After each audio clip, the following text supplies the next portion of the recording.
Praise the Lord. तो आइए हम पवित्र शास्त्र में से एक वचन को हम ध्यान करेंगे। यशायाह का पुस्तक अध्याय 43 वचन 1 ऐसा कहता है कि मत डर, क्योंकि मैंने तुझे छुड़ा लिया है, मैंने तुझे नाम लेकर बुलाया है, तू मेरा ही है। आमीन।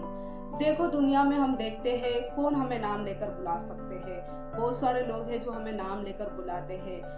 वो ऐसे लोग हैं जो हमारे बारे में जानते हैं, हमें जानते हैं, हमें पहचानते हैं, और जो हमें पहचानते हैं केवल वही हमें नाम लेकर बुला सकते हैं। यहाँ पर हम देखते हैं कि परमेश्वर ने हमें नाम लेकर बुलाया है। वो कहते हैं कि तुम्हें मैंने नाम लेकर बुलाया है। देखो, इससे हमें ये मालूम पड़ता है कि परमेश्वर जानते हैं, क्योंकि वो हमारी सृष्टि करते। देखो, वो हमसे बहुत ही प्रेम करते हैं, इसलिए तो वो कहते हैं कि मैंने तुम्हें नाम लेकर बुलाया है। और उतना ही नहीं, वो कहते हैं कि तुम मेरे हो। देखो, तुम मेरे हो, ये शब्द वही लोग कह सकते हैं जो हमसे बहुत प्रेम करते हैं और जो हमें बहुत ही पसंद करते हैं, और वही हमसे केवल बोल सकते हैं कि तुम मेरे हो।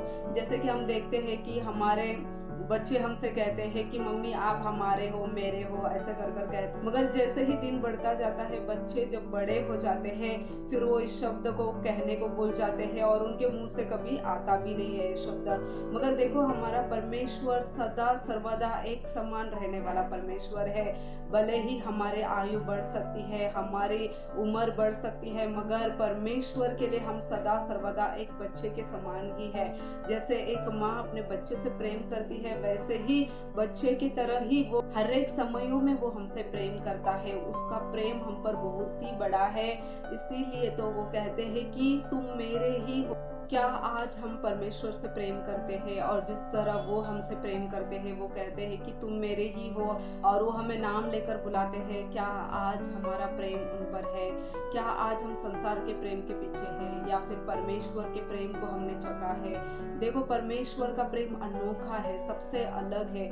भले ये संसार के लोग से हम दोस्ती कर कर हमें धोखा मिल सकता है, मगर परमेश्वर का प्रेम हमें कभी पक्षपात नहीं करता है, कभी धोखा नहीं देता है और कभी साथ नहीं छोड़ता है।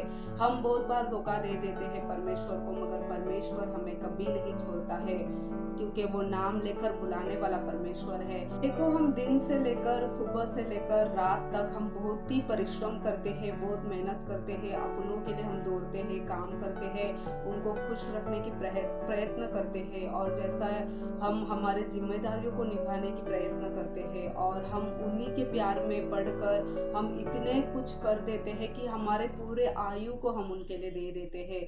देखो, हमारे जीवन को अगर हम देखा जाए तो हम हमारे अपनों के लिए हमारे जीवन को पूरा दे देते हैं, शुरुआत से लेकर आखिरी तक। देखो, जैसे ही हमारा शादी होता है, हमारे परिवार के लिए हम वक्त देते हैं, उनके लिए हम सुबह से लेकर रात तक मेहनत करते हैं, परिश्रम करते हैं, दौड़ते हैं, उनके प्रेम के लिए हम ये सब कुछ करते हैं, और हमारे बच्चों के अच्छा पढ़ाई, अच्छे जीवन मिलने के लिए उनके लिए भी हम बहुत सारे परिश्रम करते हैं। ऐसा ही जैसा दिन बीतते जाता है, फिर उनके पढ़ाई के लिए, फिर उनके विवाह के लिए, ऐसे हर एक कार्यों के लिए हम उनके पीछे हमारे समय को, हमारे वक्त को हर एक हम दे देते हैं। मगर इस जीवन के चक्रव्यूह में हम परमेश्वर को प्रेम करना भूल जाते हैं, उनको खोजना भूल जाते हैं। जब हमारे समय ऐसा आ जाता है कि जब हम बूढ़े हो जाते हैं, हमारे हाथ पैर हमारे साथ नहीं देता है, हमारे शरीर में जब बल घट जाती है, ऐसे स्थिति में जब हम आते हैं, तभी हमें सब जन छोड़कर चले गए होते हैं। उस समय में हमें एक परमेश्वर की याद आती है, और हम कहते हैं कि हमें बनाने वाला एक परमेश्वर है।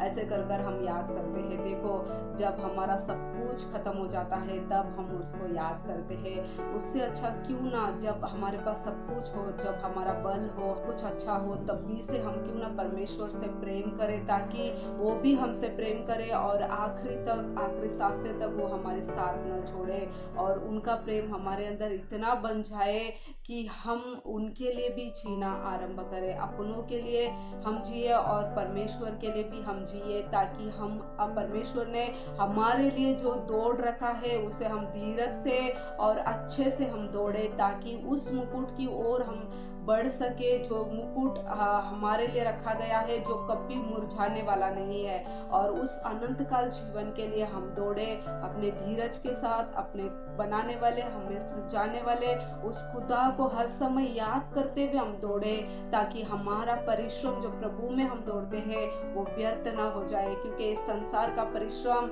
इस संसार की हर एक खुशियां जाते रहेगी, व्यर्थ ठहर जाएगी, मगर परमेश्वर के लिए जो भी हम करते हैं, जो भी हम समय देते हैं, जो भी हम कार्य करते हैं और जो हम परिश्रम परमेश्वर के लिए करते हैं, वो कभी भी व्यर्थ नहीं ठहरता है, वो फल लाता है। और हमारे जीवन में ऐसे पल आएंगे जब भी हमारा बल घट जाएगा, जब भी हम बुढ़ापे की उम्र में आएंगे, तब भी हम चेयर में बैठ के हमारे खुदा को हम याद करेंगे, कि हम सोचेंगे कि परमेश्वर आपने हमारे लिए जो दौड़ रखा है उसे हमने धीरज से दौड़ कर खत्म किया है, और हम परमेश्वर आप में अभी तक हम बने हैं कर हम गौरव के साथ कह सकते हैं, और परमेश्वर भी निश्चय बड़े प्रेम के साथ हमें अपना लेंगे। तो इन दिनों में इस जीवन के इस दौड़ में हम परमेश्वर की यात्रा जो परमेश्वर ने हमारे लिए दौड़ रखा है उसे न भूलते हुए धीरज के साथ हम संसार में भी दौड़े और परमेश्वर के लिए भी दौड़े, और उस मुकुट को हम पाए जो परमेश्वर ने हमारे लिए रखा है। तो परमेश्वर सुनने वाले आप हर को आशीष करे। धन्यवाद।